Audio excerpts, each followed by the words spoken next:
अस्सलाम वालेकुम। ये वाला जो केक था ना ये 3 पाउंड्स का ऑर्डर था, लेकिन जब मैंने इसको बनाना शुरू किया ना, जब मैं इसे बटर क्रीम की आइसिंग कर रही थी, तब ना मुझे अंदाज़ा हो गया था कि इसने एक्स्ट्रा नहीं बहुत ज़्यादा एक्स्ट्रा हो जाना है। क्योंकि ना हार्ट शेप वाला मैं फ़र्स्ट टाइम बना रही हूँ और इस तरह वो हो इस तरह 3 पाउंड में फ़र्स्ट टाइम बना रही हूँ। मुझे ना थोड़ा सा सांचों में कन्फ्यूजन हो गई थी, क्योंकि आपको पता है इनकी थोड़ी बहुत मेजरमेंट नहीं होती है। हमें सर्कल की तो चलो हो जाती है, स्क्वायर की भी हो जाती है, इनकी मेजरमेंट्स वगैरह थोड़ी सी मुश्किल होती हैं। और 3 पाउंड में भी फर्स्ट टाइम बना रही थी, तो इस वजह से मुझे पता ही कि नहीं था कि कैसे करते हैं। 1.5 पाउंड में बनाया हुआ मैंने, 2 पाउंड में बनाया हुआ, लेकिन 3 पाउंड में बनाई नहीं। तो इतनी अक्ल नहीं है मेरे अंदर कि जो मैंने लिया ना साइज़ जो मैं लेती हूँ नॉर्मली 2 पाउंड्स का, उससे मैंने ना अच्छा खासा बड़ा सा ले लिया था और उसकी 3 लेयर्स कर दी थी ऊपर से। वरना ना 2 पाउंड्स का जो मैं मोड़ लेती हूँ उसकी 2 लेयर्स करती हूँ, तब जाके ना वो 2 पाउंड्स का बनता है। और इसकी 3 लेयर्स कर दी थी, और ये जो माशाल्लाह केक था अच्छा खासा बड़ा था। वीडियो में जो है ना, ये जो बड़े केक्स होते हैं वो छोटे लग रहे होते हैं और जो छोटे केक्स होते हैं वो बड़े लग रहे होते हैं। तो ये अच्छा खासा हैवी भी था। मैं आप लोगों को मेजर करके भी दिखाऊंगी। ये 5 पाउंड्स था पूरा। खैर ये था कि मेरे पास ना इस वाले मोल्ड को मैंने लिया भी इसलिए था क्योंकि एक तो हाइटेड में केक चाहिए था, दूसरी चीज़ के 2 बार बेकिंग करनी थी, एक बार एक पैन में, दूसरी बार दूसरे पैन में। तो मेरे पास ना इसी साइज़ के 2 पैन्स अवेलेबल थे। लेकिन जब मैंने देखा ना कि ये 3 पाउंड का केक जो है वो 5 पाउंड में पहुंच गया, मतलब कि एक्स्ट्रा हो गया मेरे से, तो मैंने ना फ़ौरन से मैंने भी और हार्ड वाले मोल्ड मंगवाए हैं, ताकि ना एट अ टाइम बेकिंग हो जाए एक ही मोल्ड में। वरना वो फिर पहले एक की बेकिंग करो फिर दूसरे की करो, वो मुश्किल हो जाता है, बहुत ज़्यादा टाइम टेकिंग वर्क होता है। आप लोगों को पता है जब एक चीज़ आप लोग प्रोफेशनली कर रहे होते हो ना, तो आप लोगों की कोशिश होती है कि जितना ज़्यादा से ज़्यादा बेकिंग ना एक ही टाइम पे हो जाए तो वो ज़्यादा अच्छा हो रहता है। और आजकल तो वैसे भी सर्दियाँ आ रही हैं तो गैस तो वैसे ही चली जाती है, तो इस वजह से भी मजबूरी थी, मैंने फिर इसमें बना ली थी। खैर कोई नहीं, अपने गलतियों से ही बंदा सीखता है। और ये था कि कस्टमर को बहुत ज़्यादा पसंद आया था, टेस्ट वाइज भी और लुक वाइज भी। और ये जो केक था ना ये इसके सामने ना हमने 4 कप केक्स भी रखने थे, और कप केक्स के अलावा भी मैंने वीडियो बनाई और कप केक्स रख के भी वीडियो बनाई है। तो मुझे तो ना बगैर कप केक्स के ज़्यादा अच्छा लग रहा था, लेकिन कप केक्स के साथ भी अच्छा लग रहा था। लेकिन क्योंकि ना उसकी रीज़न ये थी कि केक पे जो रेड कलर मैंने यूज़ किया था ना वो मैरून था, और जो कप केक के ऊपर टॉपर थे ना वो रेड कलर के थे।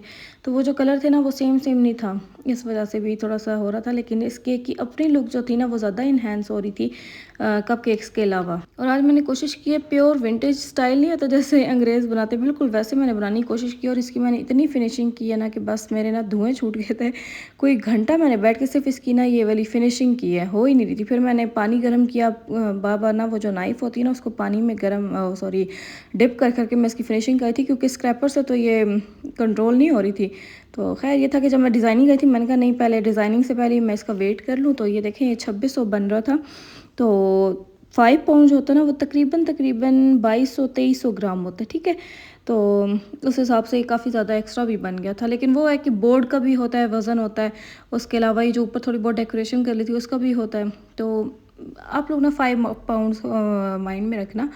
और अब मोल्ड साइज़ मुझे कोई नहीं पता, क्योंकि मैं नहीं मेजर करती ये हार्ड वाले। तो बस ऐसे ही जो मेरे सामने थे दो, मैंने उनमें उनमें ना बेकिंग कर ली थी। ये जो अभी मैं नोज़ल वर्क कर रही हूँ ना, ये भी सारा जो है बटर क्रीम का ही है, ठीक है।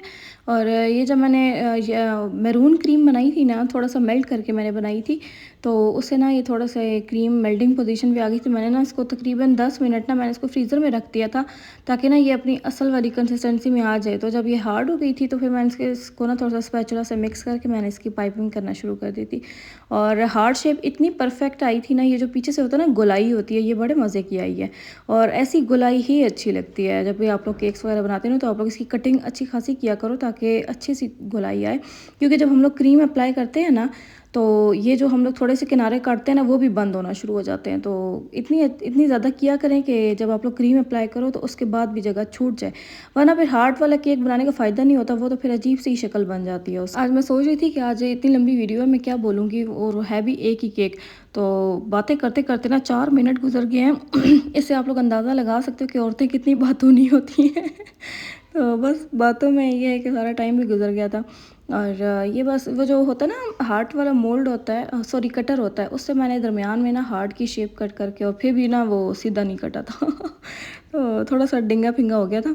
और थोड़े बहुत ना मैं पर्ल्स लगा रही हूँ, ताकि ना थोड़ी सी लुक इन्हेंस हो जाए। बाकी कस्टमर की भी डिमांड थी कि ऐसे पर्ल्स आप थोड़े से लगा देना ऊपर, और उन्हीं की डिमांड थी कि वाइट और रेड में रखना है, लेकिन बटर क्रीम होती है थोड़ी सी येलोइश सी होती है, तो ये थोड़ा सा येलो और रेड बना था। अब ये देखिए यहाँ तक मैं आप लोगों को क्लोजअप लुक दिखा रही हूँ। उसके बाद अब मैं ना कप केक्स रख के भी मैं दिखाऊंगी आप लोगों को। ये मैंने इसलिए रिकॉर्ड की थी ताकि ना आप लोग इसकी क्लोजअप लुक देख लो, क्योंकि जब आसपास वो कप केक्स आ जाएंगे ना तब फिर वो इतना ज़्यादा क्लियर नहीं हो पाएगा सारा डिज़ाइन। तो इस वजह से मैंने आप लोगों को दिखा दिया था। वैसे सब कुछ आप लोगों के सामने ही हुआ था, इतना कोई क्लोजअप करने की ज़रूरत नहीं थी, लेकिन फिर मैंने कहा अक्सर होते हैं कोई ना कोई पॉइंट्स छूट जाते हैं, इसलिए मैंने कहा चलो दिखा देती हूँ। और ये बस मैं ऊपर थोड़ी सी बटर क्रीम लगा रही हूँ, और इस क्योंकि ना बटर क्रीम हैवी होती थी, ज़्यादा नहीं खाई जाती थी, बस इसके ऊपर टॉपर्स लगा दिए थे। और एक पे कैलेंडर था और 3 पे मैंने लिखा था हैप्पी बर्थडे मुश्ताक खान। और ये 3 पे लिखना था, मैंने कहा 3 पे कुछ और लिख लेते हैं ना, तो उन्होंने कहा कि नहीं 3 पे ही आप लिखते हैं, तो मैंने कहा चलो लिख देते हैं। और ये वो टॉपर्स थे जो कल बनाए थे ना मैंने, और मेरी बहन ने हेल्प करवाई थी, जिन्होंने मेरे धुएँ छोड़े थे। ये वो वाले टॉपर्स हैं और अच्छी खासी इनकी कटिंग थी, आप लोग खुद देख लो। और ये था कि मेरी बहन शुक्र है उस टाइम थी, उसने मेरी हेल्प करवा दी थी।